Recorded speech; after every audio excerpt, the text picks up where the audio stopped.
Je m'appelle Étienne Maes, je suis médecin généraliste à Saint-Jacques-de-la-Lande à côté de Rennes, installé depuis 18 ans dans un cabinet de groupe. J'en ai entendu parler il y a à peu près un an par un ami qui travaille dans l'association Bouge ton coq et qui m'a vanté le truc. Je me suis dit tiens, une nouvelle aventure, pourquoi pas. J'ai eu la chance de pouvoir partir une semaine en mars dernier à Agen dans la Creuse, dans un département que je situais assez mal sur la carte de France, il faut bien le dire. Quand on est médecin généraliste installé, on ne travaille que dans son cabinet. Je me suis dit, tiens, j'allais prendre l'air et découvrir autre chose, m'oxygéner et voir un peu comment ça se passait ailleurs.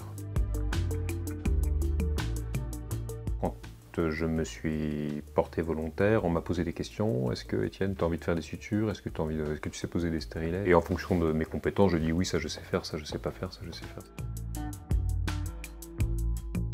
Concrètement, l'expérience s'est bien passée. J'étais stressé comme pas possible le premier jour en me demandant où est-ce que j'atterrissais. Et on est très bien accompagné par les 2 assistantes médicales qui sont sur place. On fait aucune partie administrative, on s'occupe de rien, on est cocooné.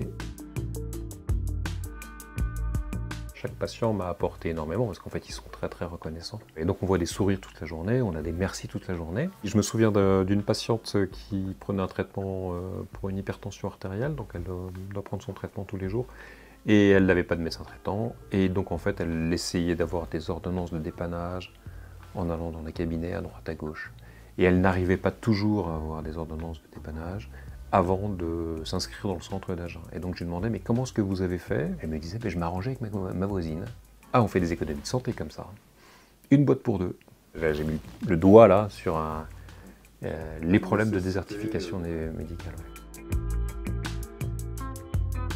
Les professions libérales, je pense qu'on est tous un peu prisonniers de notre cabinet. Prisonniers, c'est un grand terme. Hein. On est dans notre cabinet et donc ça nous fait un bien fou, je pense, d'aller travailler ailleurs. Pour s'oxygéner, pour trouver d'autres expériences professionnelles, et puis pour se redonner aussi, se redonner du cœur à l'ouvrage, de raviver la vocation. Et pour en savoir plus, rejoignez-nous sur www.médecin-solidaire.fr.